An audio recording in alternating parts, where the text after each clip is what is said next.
Rapaziada, isso aqui vai dar assunto, hein?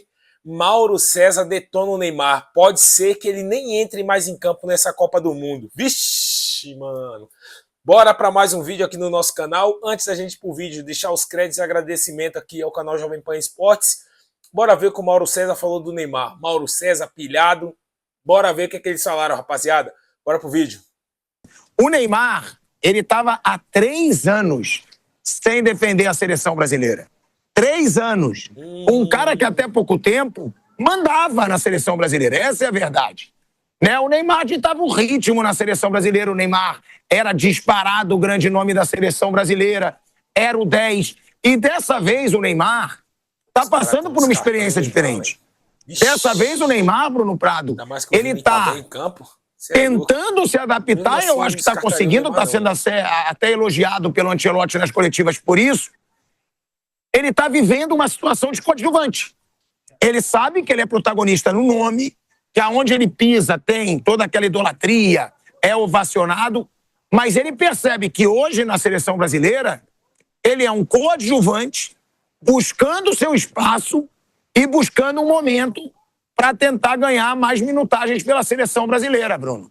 E outra, realmente ainda muito ovacionado. Quando foi para o aquecimento, o estádio foi abaixo e quando entrou, foram muitos aplausos ali também para o Neymar, Bruno Prado. Mas não mudou muito no jogo, né, Bruno? Não foi uma entrada, nossa, entrou e brilhou. Entrou e ganhou ritmo, é isso. Sim, eu acho que esse era o principal objetivo, né? Nem dava para esperar que ele arrebentasse com o jogo, porque ele tá 1 mês e pouco sem jogar, ele já tá com 34 anos, ele tá na reta bem final da carreira dele. Aí é uma coisa minha, não é nenhuma informação, tenho até dúvida se ele volta depois da Copa. Acho que até o fim do ano ele vai, né? Ele tem um contrato com o Santos, acho que ele vai cumprir isso até o fim do ano, depois não sei se ele vai seguir. No Brasil acho bem difícil que ele siga, se ele seguir talvez jogue um pouquinho nos Estados Unidos, mas aí já não importa, aí é achismo meu, não é informação nenhuma, né? Mas sobre o fato, né, dele entrar em campo, acho que a intenção mesmo foi ganhar ritmo, acho até que ele participou bem, nada demais, mas ele participou bem do jogo, se movimentou, pegou na bola bastante. Ele é um jogador que chama muito, até acho que ele poderia ficar um pouco mais paradinho, né? Mas ele não consegue, é o jeito dele mesmo, ele vai, busca a bola, ele chama o tempo inteiro, se ele dá opção. E é um jogador que está ali também porque os atletas gostam muito dele, e acho que isso é sincero, não acho que isso é uma coisa para mídia, para politicamente correto. Acho que os jogadores gostam dele, ele gosta de estar ali e ele está bem consciente da condição dele. É ele que sente dor, que machuca, que vai fazer a recuperação, ele que com certeza sente que o corpo já não obedece à mente como obedecia. Então ele sabe bem o lugar dele hoje na seleção, que ele vai entrar de vez em quando, que ele pode ajudar de uma maneira diferente do que ele poderia nas outras Copas que ele disputou. Ele sabe que está numa reta final de carreira, ele queria estar lá, então ele também, para ele, com certeza ele está feliz de estar lá. Então o Neymar é um cara que vai ajudar quando for preciso. Acho que em algum jogo que o Ancelotti não o coloque, não acho que ele vai criar problema nenhum com isso. Acho que ele tem muita consciência do lugar dele hoje no time. E ele é um cara tranquilo. Eu acho meio estranho, assim, o Neymar é um cara explosivo. O Neymar me parece assim, um cara bem tranquilo, assim, na convivência diária. Ele tem no jogo, ele é um cara pilhado, agita, reclama, vai, toma porrada e briga com o adversário, reclama com o juiz. Mas, assim, no dia a dia ele é um cara que acho que ele convive tranquilamente com um grupo de atletas e hoje ele tem muita consciência do que ele pode fazer, de como ele pode ajudar e mesmo que seja fora de campo, ele vai estar ali para ajudar como ele pode. Mas dentro de campo pode ter um momento ou outro que ele pode ser útil, mas não imagino assim que em algum momento ele vai virar titular da seleção na Copa. Isso eu não acho que vai acontecer, não. Não, e outra, né, Bruno? Você até falou, o Neymar não é um cara polêmico, não é um cara tão bad boy, como muito se fala. Mas o Neymar, ele tem uma coisa que às vezes pode despertar também mais críticas. Ele não leva desaforo, né? Sim. O Neymar, ele tem esse lado. Sempre quando ele é atacado na internet, ele responde. Sim. Sempre quando ele é atacado em TV, em emissora de TV, ele responde. E aí ele comenta em algumas postagens. Ele é aquele cara que ele não leva muito desaforo. E aí, claro, ele acaba chamando brigas. Todo mundo que não leva desaforo chama briga. Eu sei bem disso. Chama briga. Sim. A pessoa que não leva desaforo ela vai chamar o ataque muitas vezes. Eu até acho que ele compra. Eu acho que isso também aumentou pra cima dele. Até acho que ele compra uma briga que ele não precisa comprar. Falou isso de mim, não é que se dane. Mas ele sim, ele compra, ele responde. Ele deve ficar lá no Instagram o dia inteiro. Às vezes tem umas postagens meio aleatórias, ele vai lá e responde. Mas enfim, é o jeito dele. Aí é coisa dele, pessoal. Acho que até ele entra numas brigas que podia simplesmente, tá bom, ok. Falou, cada um fala o que quer e pronto, acabou. Tanto faz. Mauro César Pereira. A gente fala muito, né, desse protagonismo do Vinícius Júnior, e que muito se fala em Neymar. E o próprio Neymar ontem, Mauro, ele disse o seguinte: fico feliz pelo carinho da torcida, de todo mundo, mas mais feliz ainda por nossa equipe estar indo bem. Muito feliz pelo momento do Vini. Vini hoje é o nosso principal jogador e está numa fase incrível. Vem nos ajudando, decidindo jogos. Isso é importante para nós. Ou seja, o Neymar, que o próprio Vinícius Júnior diz que é o ídolo dele, né? Tendo esse reconhecimento que muitos, midiaticamente, né, jogam os holofotes mais pro Neymar, e o próprio Neymar fez questão de jogar o holofote pro Vinícius Júnior, Mauro. Pode ser até mostrando um pouco do que ele conversou com o Ancelotti, com a comissão técnica da seleção brasileira, de que ele não se colocaria como protagonista e trazendo, assim, uma visão de grupo, reconhecendo inclusive um companheiro como principal jogador da seleção brasileira? Não dou muita importância para isso não, Thiago. Para mim o Neymar é um reserva, voltando de uma longa atividade, tentando ganhar espaço no grupo. Declarações protocolares adequadas ao momento. Vai falar o quê? Eu sou protagonista? Ele sabe que não é. Não dá para dizer isso. Então, correto, falou algo meio óbvio até. E seguimos. Eu não dou essa importância toda, não. Acho que... Eu nem sei nem se o Neymar vai voltar a jogar na Copa do Mundo. Talvez nem entre mais no time, né? Porque ontem foi uma situação favorável para ele entrar depois dessa longa inatividade, essa situação toda. Mas haverá uma nova chance como essa? Se ele estiver precisando ganhar um jogo, ele vai lançar o Neymar? Será? Não sei. Talvez ele nem jogue mais. Talvez tenha sido só esse momento. Isso aí o tempo vai dizer. É verdade, Bruno Prado, porque daqui a pouco, agora vão ser jogos de mata-mata. Dessa vez o Neymar entrou, estava 3-0, ganhou ritmo, tudo muito bem, bonito. Agora, o próximo jogo deve ser duríssimo, né? Já para começar falando, a gente teve aí um jogo contra o Japão, que o Brasil abriu 2-0 e foi o que foi, né? Tem a Holanda, a Suécia, eu concordo com o Mauro, seria o melhor adversário. Mas você concorda com o Mauro César Pereira, Bruno? Será que realmente pode ser um momento em que o Neymar não tenha mais tanto espaço? Porque ontem o Neymar entrou em campo, faltavam 25 minutos para acabar a partida. Mas agora é mata-mata, ou não? Ou você acha que o Ancelotti acredita mesmo que o Neymar possa fazer diferença em jogos e ele vai entrar mesmo sendo um jogo de mata-mata? Eu acho que, assim, depende do jogo. Acho que depende das circunstâncias do jogo. Pode ter jogo que o Ancelotti pode contar com ele por ser um cara muito talentoso, que ele precise que o adversário dê campo para isso, que esteja muito fechadinho. E ele é um cara que pode achar um espaço mínimo ali, um espaço onde não tem, da maneira que ele pode hoje, mais perto do gol, sem precisar recompor tanto. Pode ter um cenário assim. E pode ter jogo que não dá, que tá um jogo de uma outra maneira, um jogo muito físico, muito pegado, muito corrido, e aí não tem muito o que fazer.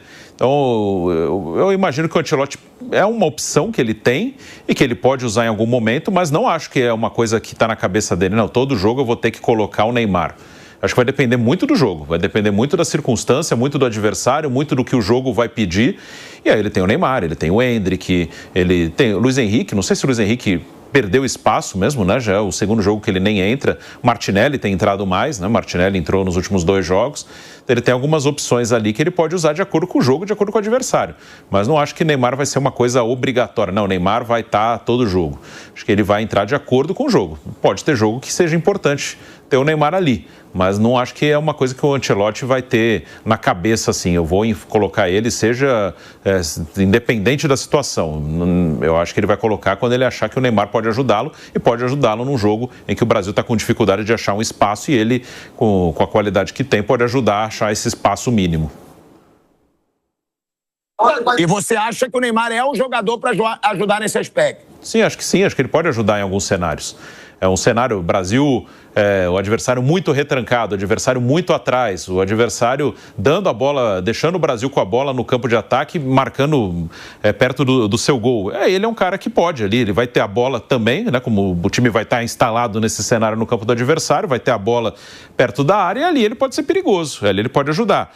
Se for um jogo de uma intensidade, se eu preciso de um cara para apertar a saída de bola para lá, pressionar o zagueiro, aí não dá para ele.